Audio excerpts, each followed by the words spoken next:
Hi there, I'm David Harvey. I'm here with John Andrews, and this is the Two Texts podcast.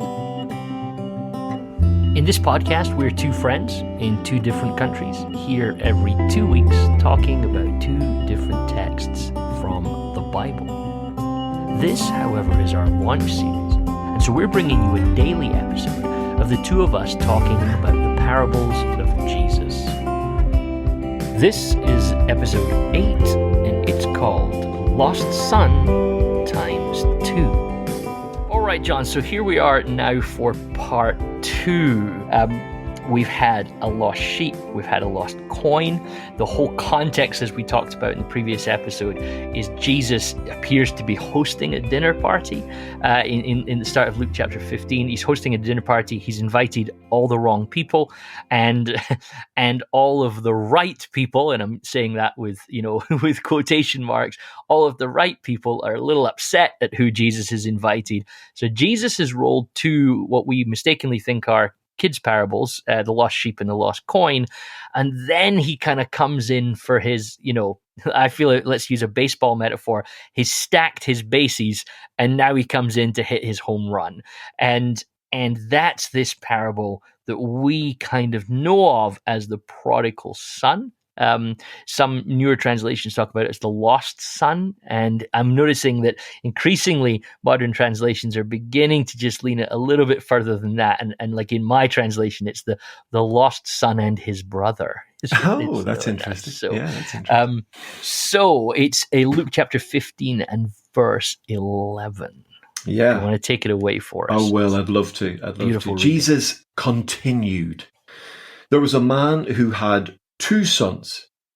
The younger one said to his father, "Father, give me my share of the estate." So he divided his property between them. Not long after that, the younger son got together all he had, set off for a distant country, and there squandered his wealth in wild living. After he had spent everything, there was a severe famine in the whole country, and he began to be in need. So he went and hired himself out to a citizen of that country, who sent him to his fields to feed pigs. He longed to fill his stomach with the pods that the pigs were eating, but no one gave him anything.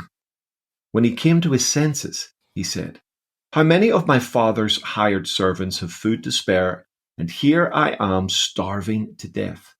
I will set out and go back to my father and say to him, 'Father, I have sinned against heaven and against you. I am no longer worthy to be called your son. Make me like one of your hired servants.' So he got up and went to his father. But while he was still a long way off, his father saw him and was filled with compassion for him. And he ran to his son, threw his arms around him, and kissed him. The son said to him, 'Father, I have sinned against heaven and against you. I am no longer worthy to be called your son.' But the father said to the servants, 'Quick, bring the best robe and put it on him. Put a ring on his finger and sandals on his feet. Bring the fattened calf and kill it. Let's have a feast and celebrate. For this son of mine was dead and is now alive. He was lost and is found.' So they began to celebrate. Meanwhile, the older son was in the field. When he came near the house, he heard music and dancing. So he called one of the servants and asked him where he was going, what was going on. 'Your brother has come,' he replied, 'and your father has killed the fattened calf because he has him back safe and sound.' The older brother became angry and refused to go in. So his father went out and pleaded with him. But he answered his father, 'Look, all these years I've been slaving for you and never disobeyed your orders. Yet you never gave me even a young goat so that I could celebrate with my friends. But when this son of yours, who has squandered your property with prostitutes, comes home, you kill the fattened calf for him.' 'My son,' the father said, 'you are always with me and everything I have is yours. But we had to celebrate and be glad, because this brother of yours was dead and is alive again. He was lost and is found.'" It's just so good. It's delicious. It's delicious at every level. Absolutely magnificent. And now, so if our listeners are kind of joining in from yesterday's episode, and it's probably worth listening to yesterday's episode first before you come to this piece, because we're kind of setting a lot up in that. But I find when you kind of marinate in the first two, as we did in the previous episode, like as you're reading this story, like it's just like all the lights are coming on the dashboard, aren't they? It's just like, oh, there's that, and oh, there's this, and oh, what Jesus is doing, and you go from these two kind of quick, short parables to all of a sudden Jesus is like, now I'm going to tell you a story. And this story has depth to it. It has narrative to it. It's got dialogue.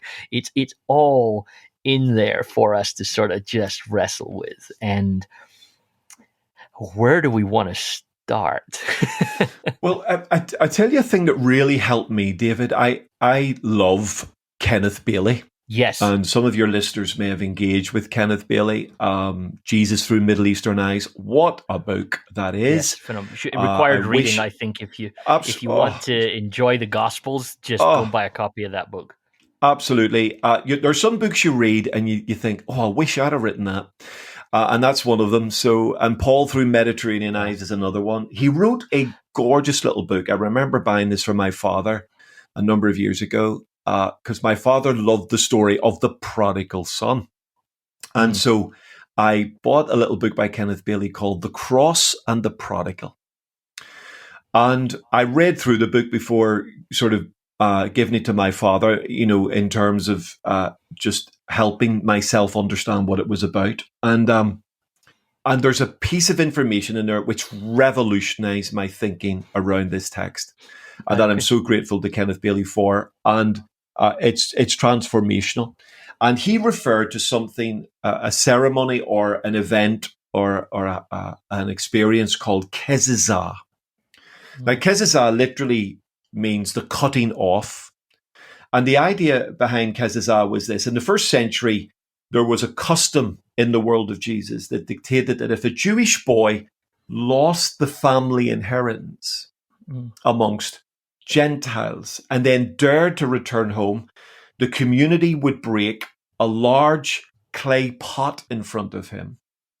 And then they would cry out, so-and-so, the name of the boy, is cut off from his people. Wow. And then after that was performed, they would have nothing to do with the wayward boy. And it gets worse, right? It gets worse. If that didn't drive the boy out and the boy wanted to stay at home, wanted to sort of weather the storm, he would have to sit outside the gate of his family home until his father gave permission for him to be seen. So he couldn't just walk in the door. He would have to sit outside the front door and wait for the father to invite him in until the father actually summoned him. And of course, you're well aware of the shame culture of those sorts of worlds where the actions of an individual shame a family or shame a culture or shame a village. This is what's going on. So now the father is shamed by the son. Because of the anger of the village, the father has to sort of replicate that anger and scold his son and make his son apologize for everything that's been done, and in the hope that he would be accepted back. But sometimes in some of the records, it suggests that the son was sent to the next village to live. He wouldn't even be accepted back. Now, when Bailey unpacked that, David, honestly, lights came on all over this story, because if the audience of Jesus knew that, and Jesus knows that, and maybe the audience members, some of them have experienced Keżażah, or because they don't want to experience Keżażah, they do not want to go home. And maybe some of the religious community have helped enact Keżażah. Then this story suddenly goes nuclear. I mean, he's gone from sort of gentle hors d'oeuvres, and then he's like whacked us with the main course, and it's full of spice. It's hot. It's burning the tongue off them. Yeah. It's just all going on. So I love that. I love that image. We started with a prawn cocktail, and now Now it's a habanero chili. Absolutely. Suck on that, lad, and see if you can manage not to cry or run to the Yes. toilet at the same time. Yes. I think if we accept Bailey on this, which I'm happy to do, Yes. I think it's like Jesus is going nuclear on this, and suddenly you're into a dramatic story that has nuance that just touches everybody in the room. Well, you don't even need to have seen Keżażah. You just need to know it exists and to hear about it. I mean, it's interesting that we have this in our recent history, don't we? So, some years ago, I had a friend, and his wife was talking to me one day after church, and her family member, I think it was like her great uncle or something, had just passed away, and he had. Because of his faith during the Second World War, had chosen not to fight and became a conscientious objector. Now, what was fascinating about this man is he had to go to court to defend himself, and he had to do, the kind of to prove that his faith was leading him to object to fighting. But once it was accepted that yes, he wasn't a coward, it was that his faith prevented him from fighting. The shame in the village that he lived was massive, to the extent that it made the local newspaper that he had been classified as a conscientious objector, and it was listed in the obituary section. Like wow. And so, like, why I tell that story just now is that we have relatively recent modern examples of public ceremony that says this person's behavior is unacceptable to us, and we're now going to shame them, and we have things that we can do. And this man then lived with this for a long, long time in this village of oh yeah, that's him. So roll that back into Jesus's time. What I'm saying is it's not unknown to us that cultures exist of things that we do and of things that we don't do. Does that make sense? That we sort of, so I find it complete. I mean, the evidence of Bailey's work is that he knows what he's talking about. But then even to listen to it, you think, yeah, this is brilliant. And what it really is clever is that Jesus kind of goes, well, imagine if you lost a sheep. Imagine if you lost a coin. And then he goes, oh, what about this story? And he started, are you sitting comfortably? Because now I'm going to throw in a story that just gets to, I mean, I think if I was paraphrasing this, there was a man who had two sons, and the younger of them came to his father and said, Dad, I wish you were dead. Because that's how you normally get your inheritance. You have to die. And essentially this young son is saying, you're not dying quick enough, Dad. That's which is like, even in our society, which is way more individualistic and way more driven by personal concern rather than, family kind of qualities. Like, this is a horrendous, like, none of us would ever dream of saying this at some sort of level. And yet here Jesus starts this story with this. And then crazily enough, the father does it. Amazing. He actually, and there's some reference, I think, that if the son insists in this sort of kind of context, if the son insists that, no, I will not apologize, this is what I want. I've read some scholars who have suggested that when the son is given his inheritance and leaves, the family would hold something of a funeral service then, and would, whatever of his belongings they could find would kind of get wrapped up and buried. And there is some people, and I wonder sometimes there's a bit of parallelomania going on in this, where people are trying to make the parable work too neatly. But the sense of almost, this declaration, your son is now dead to you, in that sense. And and it's interesting, just to jump to the end of the parable for a moment, because it's worth mentioning that when there's this little tete-a-tete between the dad and the second son, the dad says, all I have is yours. Which is true. Like, you have everything because the rest of it's gone. Yeah. He took it and he spent it all.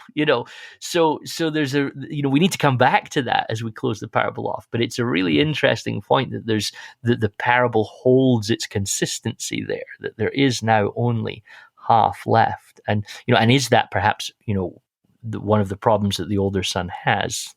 Like, do I now have to share this again a second time with this reprobate that has just turned up and come back? But the nuance of this parable is phenomenal, right? So in the first two parables, we get little nuance. There's a sheep, it gets lost. Yep, we know that. There's a woman, she loses a coin. We've all done that, right? In my household, losing keys, wallets is just an almost daily occurrence. And I dare say that I'm not alone on this. So it's like, yeah. So there's like, yes, totally that. And then we get into this multi-layered story and everything about it. Like Dad, I wish you were dead. Right. Okay. I'm taking everything I got. A few days later, like, he didn't even hang around to say goodbye, really. It's like, I'm off now. And he travels to a distant country and he squanders his living. Like, it's just, Jesus is just master storyteller here. And then, of course, a severe famine took place in that country. Like, you almost get this resonance with some of the early stories of Israel and stuff like that as well, of how did, Israel went off in different countries and a famine hit them and everything like that, but then he hires himself out to one of I can only assume that this other country he's in isn't Israel. Right. Yeah. And of course the evidence of that now becomes brutally apparent because he gets a job with pigs. It's not even, it's bad enough. So he's Dad, I wish you were dead. I'm off. I'm not even hanging around. And now I'm going to live a reprobate sort of lifestyle. Then it turns out, I'm in a foreign country and now I'm going to go and work feeding pigs. It's just like it's like a Jewish disaster story. Absolutely. It is. And I think this is where, for me, the Keżażah context really was enlightening, because if you follow why they did Keżażah and you follow the mentality to it, this story ticks every single box in that. So he's thoroughly distasteful as a young man, and then he says to his dad, I want you dead. He liquidates the portion of the estate really quickly and turns it into some form of, traveling cash and collateral. He travels to a distant country, clearly a reference to a Gentile context, and blows the whole thing on what the text calls wild living. Now, his older brother will insert his own view into what wild living looks like later on. But of course, remember, this is Jesus telling a story. This is a parable. Jesus is making all this stuff up. But then again, when the young man comes to his senses, look at the language. He's actually sorry for what he's done. And then he says, he talks about, make me one of your servants. He's not even expecting to be received back as a son, which is really dramatic. And it explains why, because I've sometimes read it and thought, well, all right, the boy went and had a bit of a full-on holiday. He's blowing stuff, but he's still loved. But of course, if you layer into that a cultural understanding of Keżażah, then the boy already knows, I'm stuffed. I'm going to go back here and I'm going to have to go through this and I'm going to be humiliated. And so I'm just going to get ahead of the curve and say, I'm really sorry. Can I be one of your servants? I'll be really happy with being a servant because I know I can't be your son again. And I think then that explains the actions of the father. The father saw him. Now, when I used to read this as a wee boy, I'd read the actions of the father because I had a great dad. Yes. And my dad, who's now gone, he's passed on. My dad was just a wonderful, generous, gorgeous, beautiful man who was everything you would want a dad to be. He was just fantastic. So when I used to read this, I would just think of my daddy, my daddy standing at the front door of our house in Belfast and looking up the street because he's looking forward to his son coming. But then when I read this through Keżażah, I'm thinking, well, the reason he's watching is because he wants to get to his son before the villagers get to him. That's the reason he's watching. He's not just watching because, I wonder where Johnny is today. No, he's going, right, I've got to get out there before. And of course, the mob get him. Before the mob gets him. And of course, he runs. which, an elder man in a Jewish culture would never run. Yeah. So he runs. So the fact that he's running, everybody's going, where's he going? So they're probably, his actions are probably drawing attention. The whole scene's wrong, isn't it? The whole scene. Everything's wrong. Yeah. It's all wrong. And I love this, David. This is a bit I just wanted to get to. Two wee things. It says, the NIV says he threw his arms around him. Literally, the Greek text is he fell on his neck. Which there's a beautiful allusion to that in the Torah. And I think Jesus is making the story up. So I think Jesus is drawing Torah imagery into the story. And of course, one of the most dramatic falling on your neck moments, well, there's three actually in the book of Genesis. There's Esau falling on the neck of Jacob, which is quite striking as one. There's Joseph and Benjamin. Joseph fell on the neck of Benjamin. It's gorgeous. And then, of course, the most dramatic father-son one is Joseph and Jacob when they meet up again. A lost son, an estranged son, an exiled son, a son who... Well, it's beautiful, isn't it? Isn't that gorgeous? Well, especially if that resonance that I picked up in the first place of almost that, a son went off to a distant land and there was a famine. Indeed. If there's Israelite story of Egypt and slavery going on, allusions in that's amazing, John. Isn't that it's potentially like goose pimply, isn't it? It's sort of, you go, ooh, now maybe that's us just getting overexcited and seeing something that isn't there. But isn't it dramatic? It's, and unfortunately the modern translations, because English doesn't, like, what does that mean, fall on your neck? It sounds a bit weird. I think the old King James translates it, fell on his neck, actually.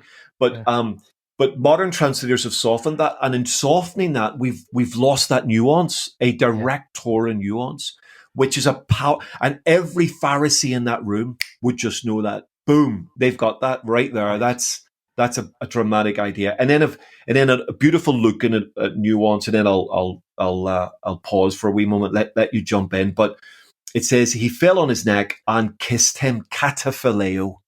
And Dr. Luke uses that word in very similar forms 3 times in his text. The woman who kisses Jesus' feet, it's kataphileo in Luke 7. And the elders who kiss Paul before he leaves them is kataphileo. It's an incessant kissing. It's something passionate. It's not just the kiss of greeting. It's the kiss that's coming out of his compassion for him. He feels something deep within him. And so when the father's running, he's not running to welcome the son. He's running to save the son. and I think, David, that's why he says, so did you notice in the text, the son then repents and goes through his speech. And the father doesn't even respond to the speech. The father just goes, quick, he says, quick. Get the robe, put it on him. Why does he say quick? I think Jesus is playing on Keżażah. It's because the village is coming. The villagers are coming. I can see one of them's got a clay pot in his hand. The villagers are coming quickly. Get the robe on him. Get the ring on him. Get the shoes on him. Because once the robe's on him and the ring's on him, they cannot touch him. Yeah. And so the father runs to save him. And I can't describe my excitement at those nuances in the text and the message of Israel as well as the message of the individual. It is just phenomenal. I don't want you to stop. I want you to keep talking about this. The narrative, the way that Jesus tells the narrative is so good. From, again, I just keep repeating myself, but from the quick, short, sharp parables, now we have a parable where the son says, so I'm going to go home and I'm going to say this. And you actually then get him saying this. You don't get that often in parables. Often it's like the narrative is shortened and abbreviated to kind of add to the punch. But, it's word for word. Father, I've sinned against heaven and before you. I'm no longer worthy to be called your son. And what's interesting is the father cuts him off before he gets to the, now you're going to treat me like one of your hired servants. The father cuts in on that. But then, let's just push with Bailey for a moment there. Isn't it really interesting that the father, not only does he get to the son before the village, but he then completely bypasses the mechanism, right? So, and I can't help but feel resonances of Jesus here, right? So there's outsiders, tax collectors and sinners. We don't like these people, but there is a way. There is a way through Torah for them to sort themselves out and come into the house. There is a way for them to be. If they do this, and the next thing, then we can be okay. So we flip back into that kind of, if you behave, then you can maybe belong, right? And the father. So the father could. Let's just enjoy being in the gaps of the parable. The father could run out to the son and say, "Johnny, you're home. So, right, let's just work that. So I've got a comfy seat for you because I love you. There's a comfy seat at the gate, right? And you're going to come and sit at it, and everybody's going to see you there, and you're going to make your apology. I've heard half your speech. You're going to make your apology again, and then I'll come out, and I'll say you're forgiven, and then the servant will bring out your cloak, and we'll work through the process. So there is a mechanism to sort this out, and the father just steamrolls the whole thing, right? And he just says, "Nope, here's your cloak, here's your ring," and you just can't help, like I'm drawn to Jesus on the cross, and everybody's hurling insults at him, and Jesus says, "Father, forgive them," because they don't know what they're doing. Like you can't help but surely not think there's something of that going on in here, right?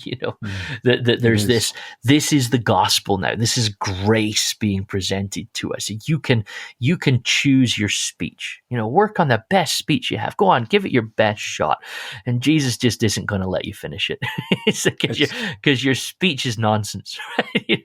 Because your speech forgets who the Father is, right? His speech forgets that you can have systems and policies and social pressures and honor and shame and traditions, and the Father says, "No, he's still my son," and it's awesome. Like, it's just phenomenal. It truly is. And I think if we allow our imaginations to run a wee bit more as well, if Jesus is painting, I mean, if we're picking up the vividness of this picture 2,000 years later, what would it have felt like in a room where everybody knew what this thing was? And, the dramatic moment where by the time the villagers, because it says the boy was a long way off. So by the time the villagers get to the father and the son, let's imagine the robe's already on him, the ring's already on him, the shoes are already on him. Slaves were barefooted, but never sons. And the crowd has gathered, and the father, with an arm round the son, walks through the crowd.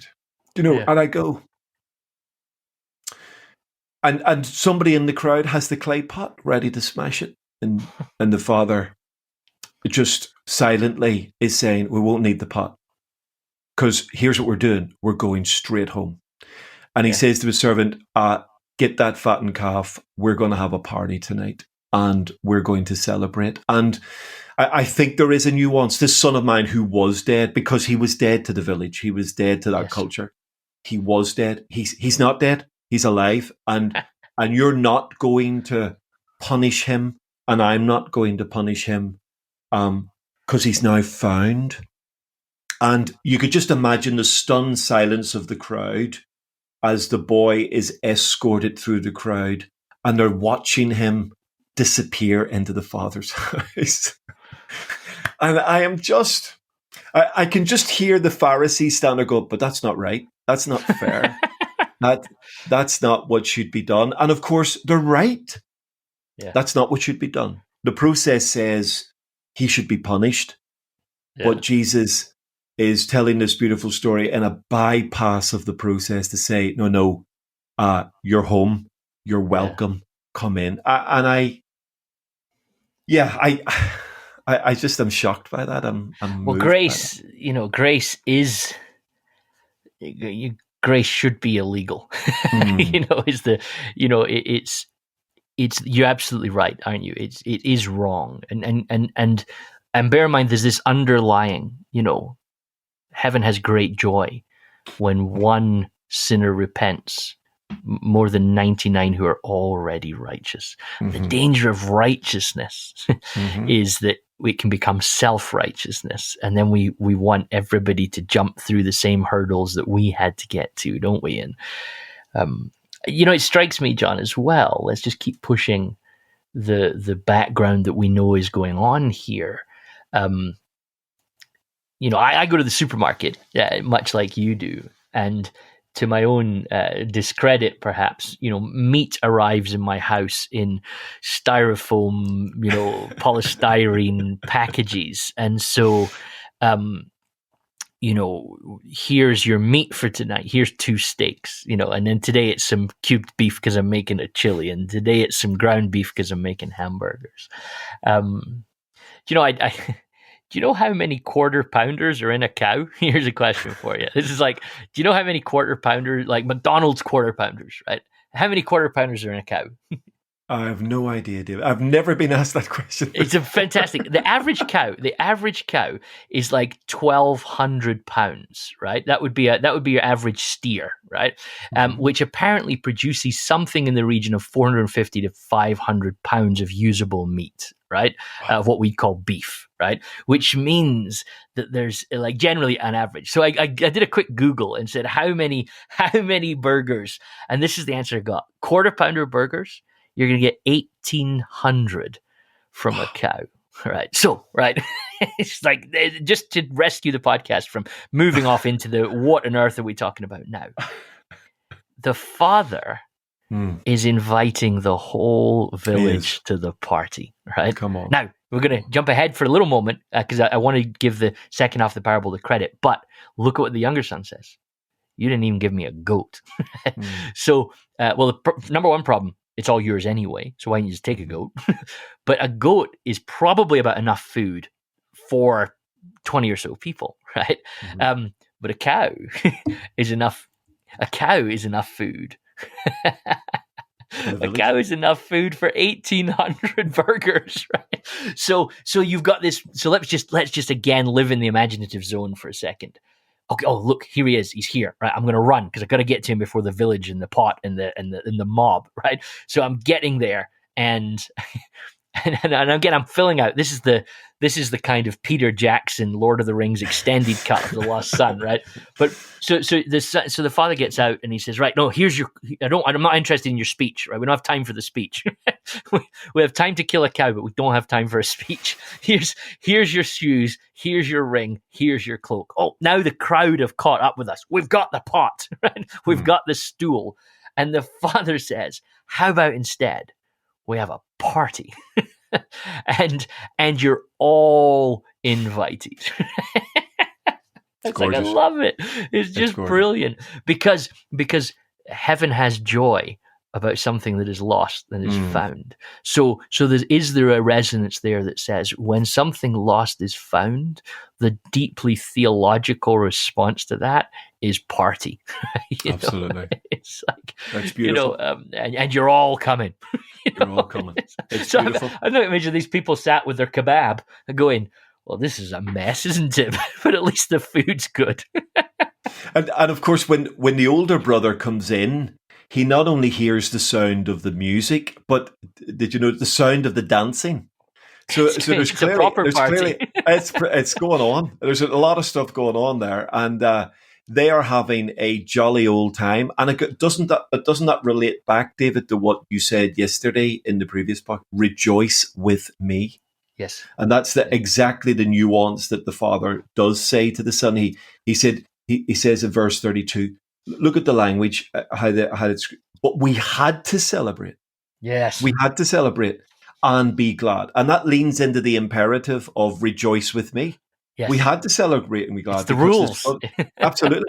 So the father has embraced the rules of the previous two parables. Rejoice with me, a command.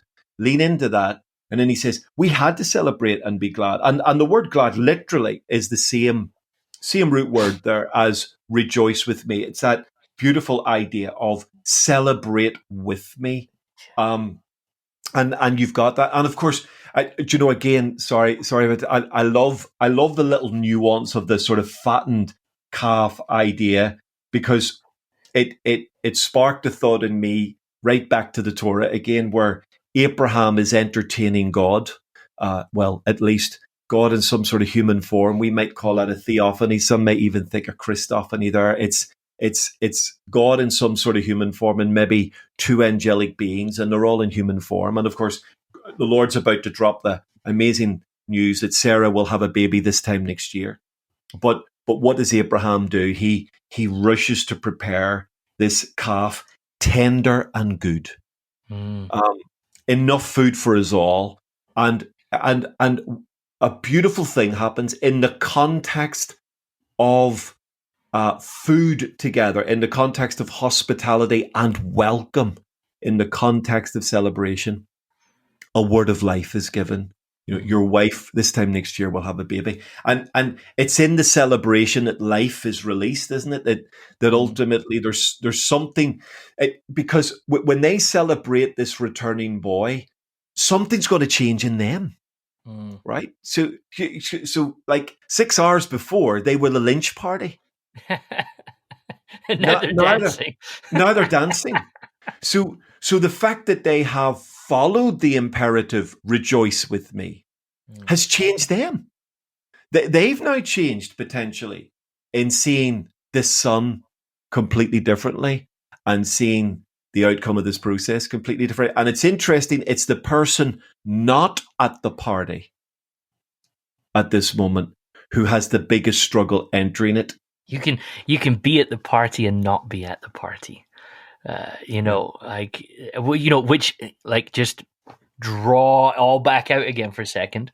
Jesus is hosting a party. The wrong people are there, and the religious experts come and they start to grumble. And Jesus goes, let's tell some stories. The story ends with, you can be at the party and not be at the party. Totally. I loved that. Like I had written on my notes here, John had to celebrate, and I had underlined like 5 times. Like it's, rejoice with me. Exactly as you said, it's an imperative. And then this story, you see them living that out. So there's this exciting moment that verse 25, this is heaven, right? This is heaven on earth, which is what Jesus is always calling us to look for and see. That there's too much thinking about how do we get away when Jesus is saying, how do we get the rule of God and the reign of God here? And like grace, does grace have rules? Well, you've got to be careful, because if grace has rules, it becomes law. But if grace has a rule, here it is: celebrate, Celebrate. Party. Now, what's interesting, John, in this, and I'm just kind of pulling myself back together because I'm a bit emotionally wrecked by the last couple of minutes, but interesting. The first parable ends with rejoice and celebrate because I found my sheep that was lost, right? The second parable ends with rejoice with me because I found the coin that was lost, right? Mm-hmm. But interestingly, this parable at verse 24, what we'd almost call the middle, or at least it's not the end, rejoice because what is lost is found, right? So there's almost a sense that there might not even be 3 parables here, they might be 4 parables, because now we get a 4th story and it almost starts again. Now there's an elder son, and he's in the field. He all of a sudden, up until now, we just knew that the man had 2 sons, right? And we don't even know where the second son is. We don't know anything about that. But all of a sudden he enters, and you get this sense then of the second story beginning. And it's mimicking the Jesus meal scene, like in real, kind of contrast. In Tom Wright's, reading of this, he always calls it the parable of 2 sons. Totally.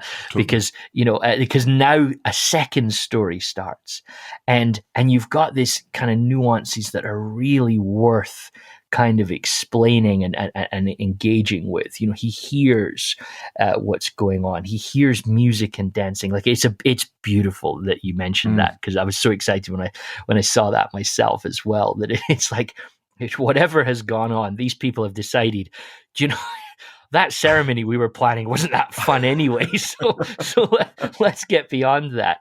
And he hears it, right? And and think about this, John. Just his elder son was in the field, right? Yeah. He was in the field.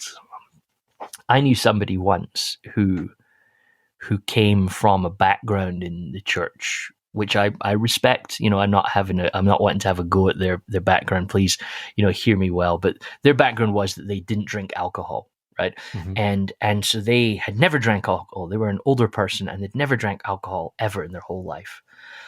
But I remember I was visiting them one day with a friend, and as we left, I remember saying to my friend, for somebody that never drinks alcohol, they talk about it a lot.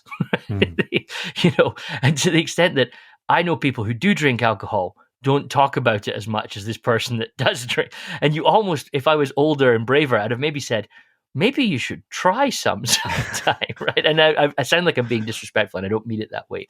But when they talked about it, it was a sense of, but look at me, I've been working hard never to drink my whole life, and all these people who are just out there drinking and doing that.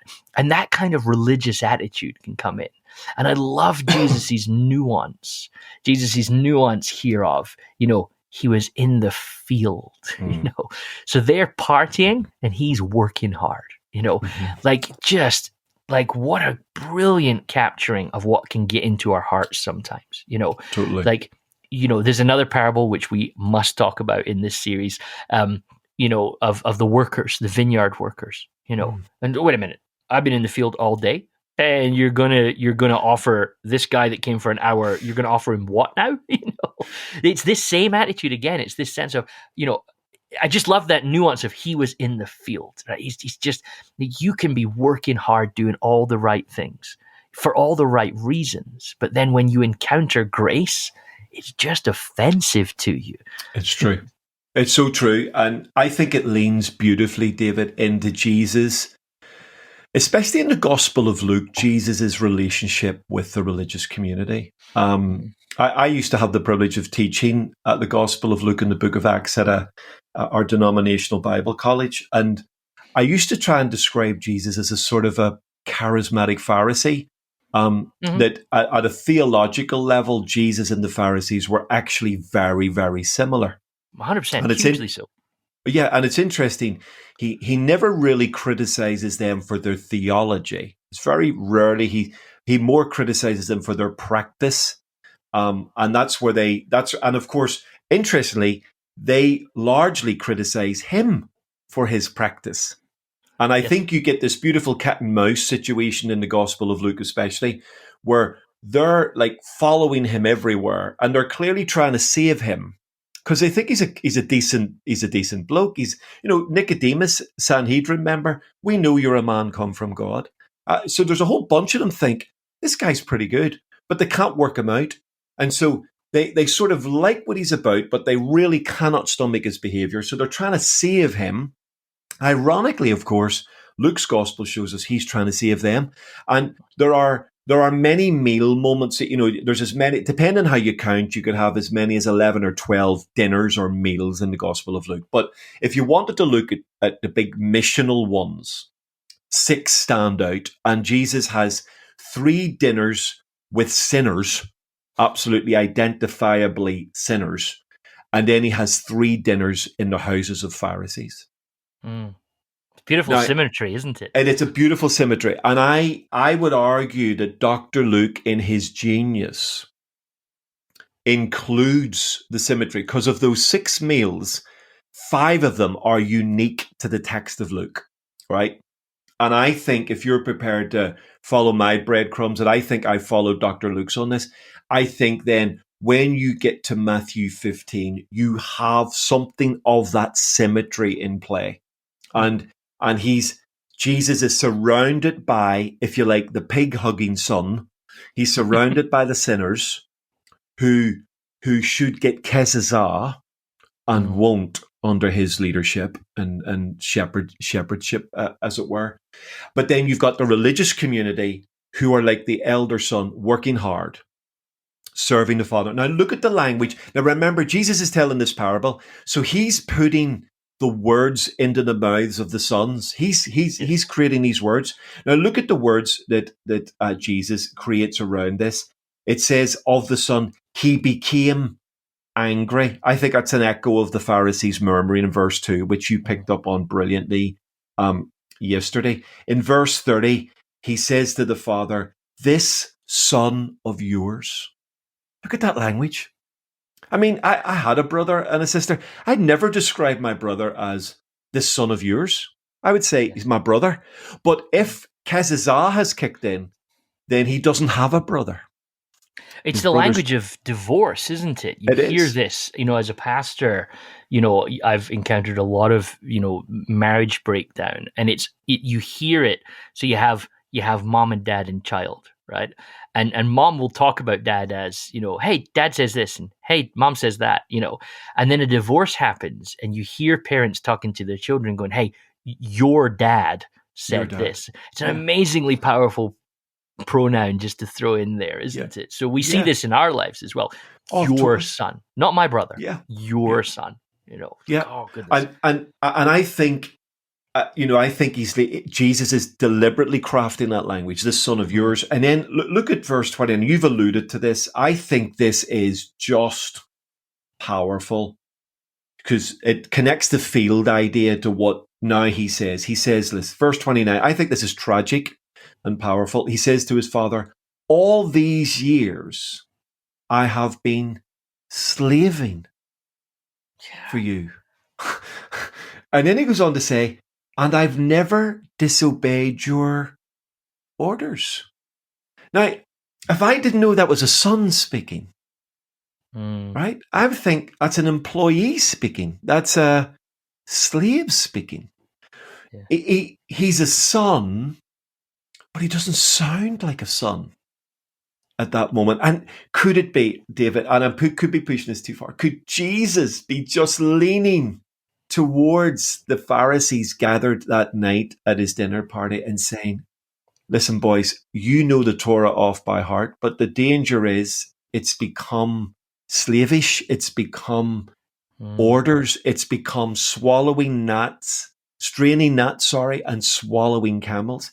You're missing the heart of the Father in all of this. And I think that language, so deliberately chosen by Jesus, so forensically chosen, is, well, it moves me deeply. I think Jesus, I want to imagine, and I know some of our listeners will say, John, shut up now, but I want to imagine Jesus with tears in his eyes as he says, all these years I have been slaving for you. And how does the Father respond? But the Father says, but all I have is yours. And he's that's why it is the parable of the two lost sons, because the elder son doesn't sound like a son. Yeah. He sounds like an employee. He sounds like a member of the estate. And I think Jesus is appealing to the lostness of the sons that believe themselves found, the religious community. And he's saying, listen, you're not slaves and you're not obeying orders. This is about celebrating with heaven. And I think there's something deep in the overall language of Luke and in the overall appeal of Jesus to the religious community in the Gospel of Luke. And I think this is one of the focal points of that argument in this parable. And then if we kind of just for a moment leaf over to Luke's friend Paul, you get Philippians chapter 3, right? So hold that narrative of the son, I have been slaving for you. I've never disobeyed your command. And Paul then says of himself, he's like, hey, listen, you want to talk about confident background? Here's mine. This Philippians 3:5, circumcised on the 8th day, member of the people of Israel, tribe of Benjamin, Hebrew of Hebrews. As to the law, well, I was a Pharisee. As to zeal, I persecuted those Christians, the church. As to righteousness under the law, blameless, Paul says. The young man says to his father, I've been slaving for you and I've never disobeyed your command. And yet the young man says, but you've never even given me a goat. Paul says, I was blameless. Yet whatever gains I had, these I've come to regard as loss because of Christ. More than that, I regard everything as loss because of the surpassing value of knowing Christ Jesus, my Lord.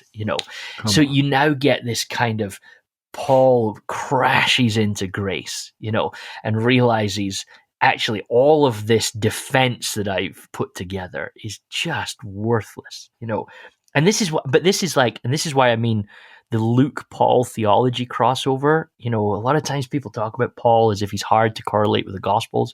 I just find him so easy to correlate with the Gospels.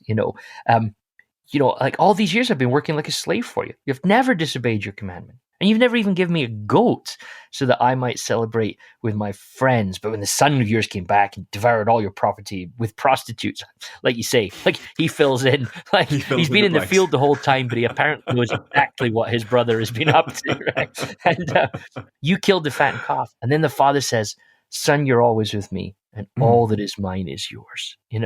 It's like, Paul's like, I realized it was lost. And then he goes on in Philippians 3 to say, because I realized Jesus had already grasped hold of me. Like son, you wanted a goat, you have a goat whenever you want. You have a cow whenever you want. It's all yours. Like the fact that you thought that working for me was slaving, actually you were the son of promise. You were the son of inheritance. You had everything. You just chose not to live in it. And now you can't help but think the Egypt story, the falling on the neck of Jacob and Joseph, like, goodness, these tax collectors and sinners, like you can't help but think that now Jesus is absolutely echoing the Israel story for them. You have everything of God's, and you're trying to bind it up and keep it to yourself when it was always designed. The Abraham story, you will be a light to the nations, you'll be a blessing to the Gentiles. And so this resonance with Philippians to me is so powerful, John, because there's that sense of this is what grace looks like. That John Barclay, brilliant scholar in Durham in England, he always talks about how grace bankrupts your previous economies. So you're there trying to roll out, I did this and I did that and I did the next thing, and the problem is, it's like, you and me are old enough to remember when the euro came in Europe, and then there was that moment where you opened your drawer, Michael McIntyre, the comedian, talks about the man drawer, and you open your drawer and now you realize, I've still got lira and I've still got some francs and they're worthless now, and it's like that. Well, I've been in the field. Well, who cares about the field when there's a party going on? Paul's like, I was a Pharisee of Pharisees, but when you meet Jesus, you realize, oh goodness, that economy doesn't happen anymore. The grace fundamentally alters the structures of the way that we think. And I can't help but see that contrast between one son, Father, I have sinned against you. Make me like one of your servants. And the other son, I have been slaving away the whole time. There's little lines drawn between the two there, isn't there? It's totally genius. And again, what really touches me, moves me, is that Jesus is crafting the words, and he's crafting the words in front of an audience that are both sons. The audience is made up of the inheritance grabbing, pig smelling younger son. Yeah. And an audience that's made up of elder sons that are good people. I mean, good people. Nicodemus was a good man. These are good people. They could recite Torah off by heart. They have devoted themselves to protecting God and to protecting the text. And they are decent, upright, good people. But they are lost. Yes. And the grace of heaven is right in front of them. Everything they claim to believe is right in front of them. And they're so obsessed in carrying out Keżażah that they're missing the party. And of course, tragically, gloriously, mysteriously, there's no finish to this parable. What happened next? And Jesus deliberately leaves it hanging. This is the parable that doesn't have celebration. The fourth parable doesn't have, it has the instruction, but it doesn't have the answer, right? Yeah, it just hangs there. What did the if I'm sitting in the audience of Jesus, and Jesus finishes there, I'm going, so what did he do? What did he do? What did the elder brother do? Did he join the party? there's a sense in which Jesus leaves that hanging there, and he's literally saying to the elder brothers in the room, well, what are you going to do? You going to join this party? You going to join me? Or are you going to stay outside the party and miss the fun? And I think it is a dramatic appeal. I think there's, we you know, if we're prepared to read this with a tender tone and have a tonation at the end of this of tenderness, then I think you hear a tender appeal from Jesus to the elder son. The pig-hugging sons have got it. They're all there. They're there because actually they get it. This guy's not breaking pots. This guy's mending lives. So we're in. We're in. So they don't need to be convinced to join the party. They're taking that option. But Jesus, actually, I would argue, almost the point of this parable is not the main focus, often the prodigal son. The point of this parable is actually the elder son. Please 100%. Join the party. Join the party. Come on, cross the line, sit down, have a glass of wine with me, enjoy these olives that we bought especially for this evening, and join the party. Rejoice with me. And that's the thing about Jesus. I think the genius of these 3.5, parables is that you realize he's done something really clever. Parable 1, look at these sinners. Parable 2, look at these sinners. Parable 3, look at these sinners. Oh, wait, look at yourself, and he just spins it back around on them, doesn't he? And I think this is where you realize what's been going on is that, I asked the question yesterday. This parable poses the question, who's actually lost? And you can be lost and still at home. You can be lost and not go away. You can get completely off track. Eugene Peterson, the great Eugene Peterson, in my opinion, he talks about iatrogenic illness in one of his books when he's talking about these parables. He talks about I'm trying to remember the name of the book that Peterson cites now, John, which is terrible because I was just reading it just the other day there in The Word Made Flesh, and he talks about iatrogenic illness, which is basically iatro. You would know that the Greek word for doctor, right? And so iatrogenic illness is when you go to the doctor to be healed of something, and in the process of being healed of that something, you develop a new disorder, right? Wow. So like superbugs would be an example of that. You were ill with this, you went to hospital and you got ill with something else. And unfortunately, the something else you're ill with is now worse than the thing you got in the first place, right? And Peterson talks about this the parable as the challenge of iatrogenic illness. That the phrase he uses is, there are some sins that you only catch in church, right? And so this son, I'm out in the field, I'm doing everything right, everything's great that I'm doing, you shouldn't be, but a new sin has developed, right? And the new sin that's developed is I can't believe you're doing that to them. That is so good, David. That is so. I've never heard that phrase before, but like, certain sins you only catch in church. That is so good. I mean, that literally does like it. Yeah, because like as I said before, I think there's a Pharisee in us all, and he's lurking. And like being of a Celtic disposition as well, I think I'm more prone to be slightly sort of black and white and a bit dogmatic and a bit.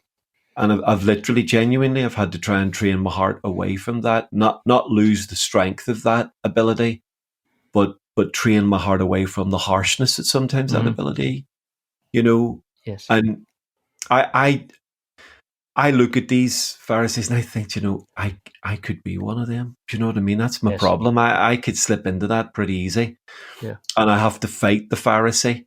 And Peterson's magnificent, unique insight into that actually when you're in church long enough, when you're in the club long enough, when you've held the law as Paul did and obeyed it faultlessly, blamelessly, you could get a little bit uppity, couldn't you? You could get a little bit Yes. superior. I mean, you would look at the sinner on the street and go, oh, I'm not like him.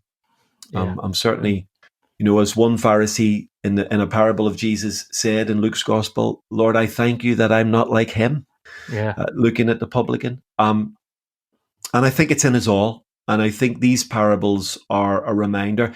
I think the great disservice that preachers have done to this parable to the church is that we have put the emphasis squarely on the prodigal son, the son that went away. And then it becomes a very comforting little parable about someone who's gone away but will come back eventually. But actually, if the point of the parable ultimately was to challenge the in crowd, and say, actually, there's sins that you've developed while in the in crowd, then it becomes a deeply controversial and uncomfortable parable, and one that should move each of us to go, is the elder brother in me? Am I in him? Well, even John, I'm thinking as I'm reading this just now, my brain's doing that thing that our brains do, where it starts trying to draw connections.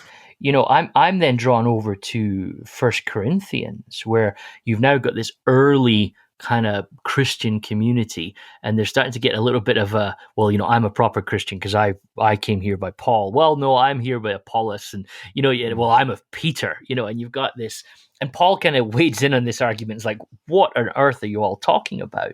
But there's just that little fascinating comment that he makes in verse 21 of chapter 3, where he says, so let no one boast about human leaders, for all things are yours, right? Whether Paul or Apollos or Cephas, which is Peter, or the world or life or death or the presence or the future, all belong to you. You belong to Christ, and Christ belongs to God. And again, I'm not trying to draw this is what Luke has in mind. This is what, but there's that sense of, it's interesting that this problem continues then on into the church, and Paul's going like, why are you arguing about what you're arguing about right now? Don't you realize you're of Christ? Don't you realize that it all is yours? Like everything you have, it all belongs to you. I say this to people quite regularly, where people say, I just wish I could have more of God. and I understand what people are trying to say, and all language is metaphor, and that fails us. But I always love as a pastor to encourage them and go, tough. God has it all there for you. You can just choose not to take it. You never even gave me a goat, says the son. And the father says, well, it's all yours. It's all you. You can live in as much grace as you want. And there's almost that sense that the father's even saying to the son, you could have hosted this party. Like you're choosing to be like this. Paul's saying to the Corinthians, why are you arguing about some of this stuff? It's all yours. You've got as much of God as you want. You've got as much grace as you want. I'm the one that's controlling the tap of grace into my life, and I can just pull it if I want and just let it all flood in and just be completely ruined by it, which I think is what Jesus is saying this father is. He's just ruined by grace. He just doesn't care. I'm going to run. That's undignified. I'm going to break all the social rules. I just want this son back in my house again. Beautiful. Beautiful. There's even a question, John, as to how lost he actually is, because the father seems to know where he is, because he's waiting for him, and he knows he's coming, and he's gone out to get him. Yeah. What do you do with grace, huh? What do you do with grace? It's magnificent. It's magnificent, and I absolutely love all of that, and both sons speak to me deeply. Yes. And challenge me deeply. You and I have worked in very similar contexts, although we both worked in the same, seminary context for a while, but we've also pastored. And I think about how often people say to me, I just feel like God doesn't want anything to do with me, or I just feel like I've done some stuff, and therefore I think I can't, connect with God anymore, and this is, and we create these reasons, and I always find myself drawn back to this story here, and as if Jesus is saying, well, what's your reason? What reason do you think is going to stop the Father running to you? And it's like there's this resistance in the human heart to grace. It's just like, no matter how often Jesus says it, we always feel there's a but. There's a but coming. Yeah, but if you knew what I had done, well, this son, he did some stuff, and the Father runs to him. Says, my son that was dead is now found. Oh, it's beautiful. It's beautiful. And at every level, grace is magnificently, gloriously troublesome. Yeah. Because it doesn't seem right. It doesn't seem fair. And somehow humans, we feel we need to do something to justify that grace. And, well, I did this, but God did this. But the story on both ends of the spectrum with both sons points to the fact, actually, it's everything about what the Father has done, what the Father provides, what the Father gives, and therefore what you can enjoy. All I have is yours, he said to the elder son. And when the younger son said, I'm happy to be your servant, none of it. No. Here's my robe. Here's the ring. Here's the shoes. Now come home. And that is all grace. It's phenomenal. It's just so great. And even that sense, John, which still echoes out to all of us. By the time you get to the end of these parables, which son do you want to be? And all of us want to be the still smells of pig son, because you realize, that's what I want, and maybe I've got to lose some of my self-righteousness in order to find actual righteousness. I got to lose some of my self-justification in order to find grace, and I've got to carry the shame of actually just blowing it all. But in that beauty of when we blow it all, we find that God is there drawing us back towards himself. So good. Okay, that's it for episode 8. Thanks so much for listening. We hope you enjoyed it. If you want to get in touch with either of us about something we said, you can reach out to us on podcast@twotexts.com or by liking and following the Two Texts podcast on Facebook, Instagram, and Twitter. If you did enjoy the episode, we'd love it if you left a review or comment where you're listening from. And if you really enjoyed this episode, why not share it with a friend? And don't forget, you can listen to all our podcasts at twotext.com or wherever you get your podcasts. But that's it for this episode. We'll be back tomorrow, but until then, goodbye.